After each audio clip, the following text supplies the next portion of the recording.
5 मार्च 1990। जगह थी कोलकाता का भवानीपुर, आनंद अपार्टमेंट। एक लड़की अपना आईसीएसई एग्ज़ाम देके घर वापस आती है, जिसकी उम्र सिर्फ 18 साल थी।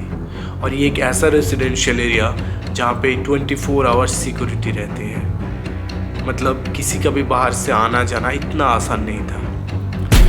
वो लड़की एग्ज़ाम देके घर वापस आती है दोपहर को, और फिर उसके मम्मी थोड़ी देर बाद चले जाते हैं एक पास के मंदिर पे पूजा देने के लिए। और जब मम्मी वापस आते हैं मंदिर से, वो दरवाजे को बहुत नॉक करते हैं, बार बार नॉक कर रहे, आवाज़ दे रहे, पर अंदर से कोई रेस्पॉन्स, कोई आवाज़ कुछ नहीं आ रहा था, और ना ही कोई दरवाज़ा खोल रहा था। और ये सब देख के पड़ोसी भी आके मदद करने लगे। और फिर आखिर में दरवाज़ा को तोड़कर जब सब लोग अंदर गए, जो देखा है सबने अंदर जाने के बाद, सब अपनी आंखों पे भरोसा नहीं कर पा रहे थे। क्योंकि उन्होंने देखा उनके घर की जो हॉल और बेडरूम है, उसके बीच में फर्श पे लेटी हुई थी उनकी बेटी, जिसका नाम था हेतल पारेख। हेतल पारेख एक 18 साल की स्टूडेंट्स थी, जिसने अपना आईसीएसई एग्ज़ाम दे के जस्ट दोपहर को ही आई थी। और मम्मी की ना होने की वजह से किसी ने उसके साथ गलत काम करते और उसे मार देते हैं।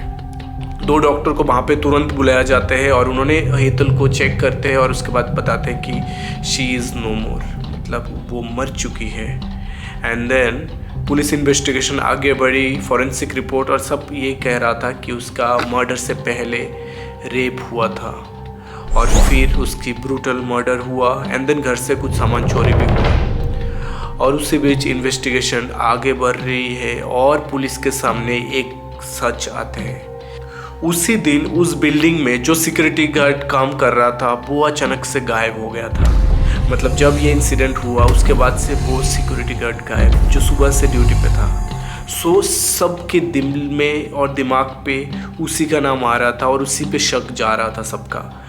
वो जो सिक्योरिटी गार्ड उस दिन ड्यूटी पे था, उसका नाम था Dhananjay Chatterjee. And Dhananjay Chatterjee was not basically from Kolkata.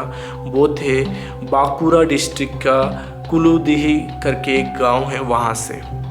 But वो काम के लिए वो कोलकाता में रहते थे, और वो उस अपार्टमेंट मतलब आनंद अपार्टमेंट पे पिछले 3 साल से काम कर रहा था। और उस दिन ऐसा क्या हुआ कि वो अचानक से गायब हो गया, किसी को कुछ भी ना बताए। पुलिस ने 12 मई 1990 को, ऑलमोस्ट 2 महीने के बाद, उसको उसके गांव से जाके पकड़ के लाते हैं। उसके बाद उसके ट्रायल शुरू होते हैं अलीपुर कोर्ट में। और अलीपुर कोर्ट ने सारे सबूतों को मद्देनज़र रखते हुए, अभी हम सबूतों की बात इसलिए कर रहे क्योंकि कोई भी आई विटनेस नहीं था। जो भी सबूत थे, एविडेंस थे, वही उसके खिलाफ बस बयान दे रहे थे। एंड देन उसके हिसाब से अलीपुर कोर्ट ने धनंजय को मौत की सज़ा देते हैं। और अलीपुर कोर्ट ने ये कहा कि ये रेयरेस्ट ऑफ रेयर है। मतलब जहाँ पे एक सिक्योरिटी गार्ड का काम होता है लोगों को सुरक्षा देना, और वही बन गए भक्षक। इसे रेयरेस्ट ऑफ रेयर कहा गया, और उसके लिए डेथ पेनल्टी दिया गया। बाद में ये केस कोलकाता हाई कोर्ट पर गए, and then supreme court of India तक गए।